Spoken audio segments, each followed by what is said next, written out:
Hello guys, and welcome to my Skyrim Vampire Lord guide. In this guide, I'll be discussing the many spells, perks, and other abilities of the Vampire Lord.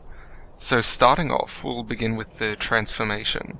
Transforming into a Vampire Lord takes 6 seconds, and it grants you additional leveled claw damage, health, magicka, stamina, water walking, as well as a speed boost.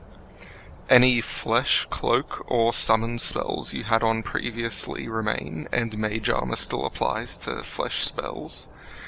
And magical effects that aren't from magic items or your race still apply. Now, if you're outside during the day, your stats will be reduced by 60 points, and your regeneration rates will be reduced by 90%.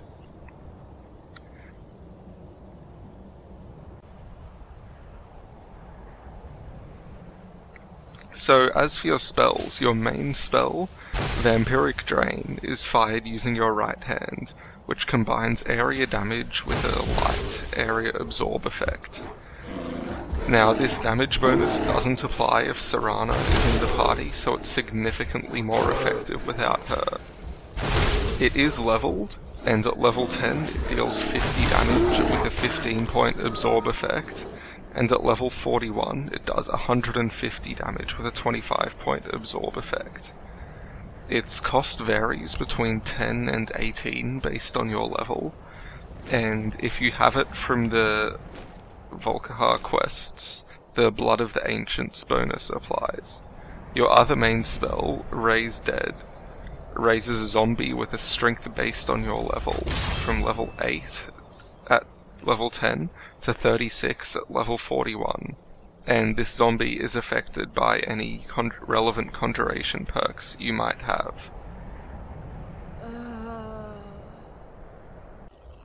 So we'll get into the perks now. The first perk you'll need to grab as a Vampire Lord is Power of the Grave, which increases all your attributes by 50 points. Now, this bonus, as well as the leveled stat bonuses, is affected by the Necromage perk, if you have it. Now, up the right side of the tree are various spells you can unlock as a Vampire Lord, the first one being Vampiric Grip. Vampiric Grip allows you to grab an NPC opponent from a distance, pull them towards you, and hold them there, dealing absorb health damage when they're close. This spell has quite a lot of range, so it can be used for pulling enemies closer to you, so you can better hit them with your other powers or claws. I find it's best to release enemies just as they're about to reach you, so they go flying over your shoulder. Like so.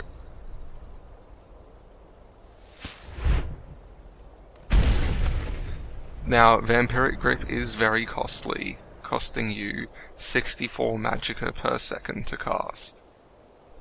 The second vampire spell you can get, Summon Gargoyle, conjures a gargoyle to fight for you, as the name suggests. It costs 50 points to cast, but is not a conjuration effect, and thus isn't affected by any of your conjuration perks, including Twin Souls. Gargoyles perform best when you're supporting them, as they absorb health with their melee attacks. The third and final available Vampire Lord spell is Corpse Curse. This is an extremely powerful spell that paralyzes your target for 10 seconds. It costs 100 points of magicka to cast, and is affected by the stability perk in Alteration if you have it, which increases its duration to 15 seconds.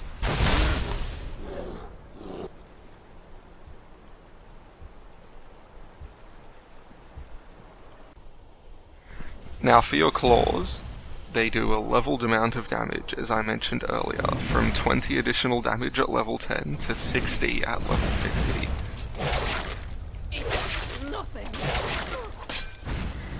Now, killing an enemy with a power attack from your claws absorbs lifeblood, which you can use to spend towards perks.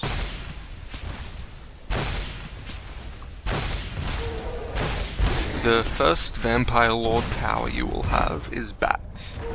Bats can be useful for dodging attacks, getting out of dangerous situations, or diving right into a group of enemies to go into melee.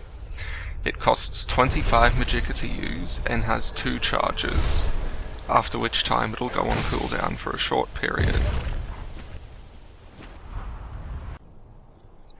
The second power, the first one you can unlock, is Detect All Creatures, which highlights everything within 200 feet outdoors or 100 feet indoors for 2 seconds.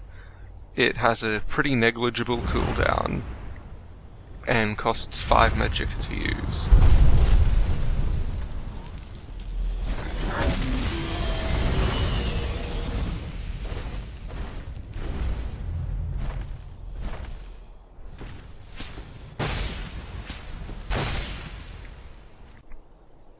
Your next ability, Mist Form, is similar to Become Ethereal, except it also makes you invisible and muffles your movement.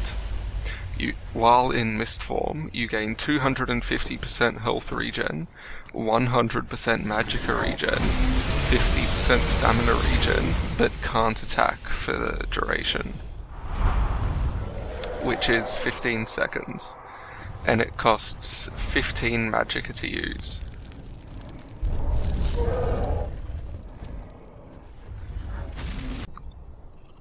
Now, the final vampire power is Supernatural Reflexes, which works similar to the Slow Time Shout. It slows down time significantly for 10 seconds, and costs 100 magicka to use.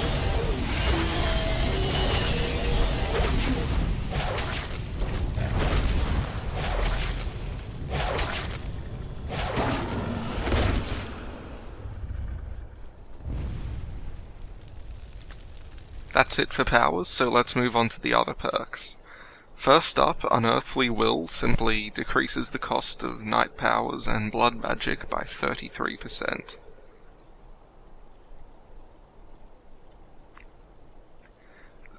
So I'll grab that one.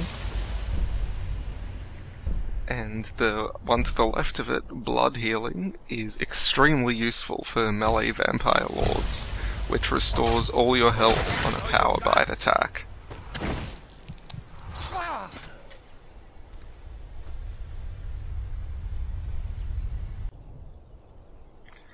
Next up is Poison Talons, which adds a small damage over time effect to all your melee attacks, and this effect does stack with itself.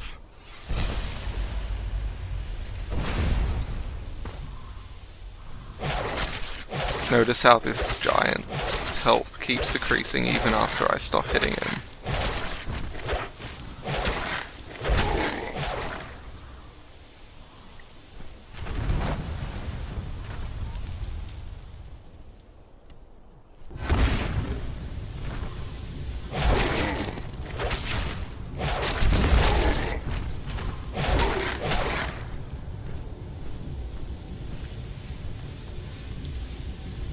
And last but not least, definitely not least, is Night Cloak, which gives you a permanent cloak effect, dealing 10 damage per second, with an additional small absorb effect. I'm not 100% on this, but I think it has slightly more range than a normal cloak spell. Now, onto the special Vampire Lord items, first up being Ring of the Beast, which increases your unarmed damage and health, both in and out of Vampire Lord form, by 20 points. It doesn't apply to werewolves, however. I'm just demonstrating its use out of Vampire Lord form.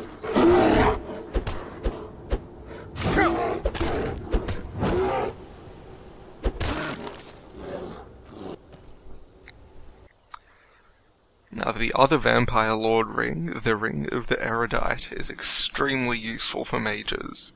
It increases your base magicka regeneration in humanoid form by 60%, and increases your magicka by 100 in both human and vampire lord form. The Amulet of Bats is extremely powerful and underrated in my opinion, as when you use your Bat's power, it knocks down all surrounding enemies and deals damage to them. The range and damage of your Night Cloak is also significantly increased. Please don't kill me.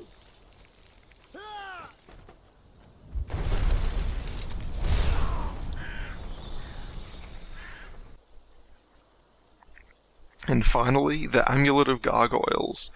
When you cast your Summon Gargoyle spell, you also summon an additional gargoyle for 30 seconds. The special thing about the Amulet of Gargoyles is that it can be enchanted even further with your own effects.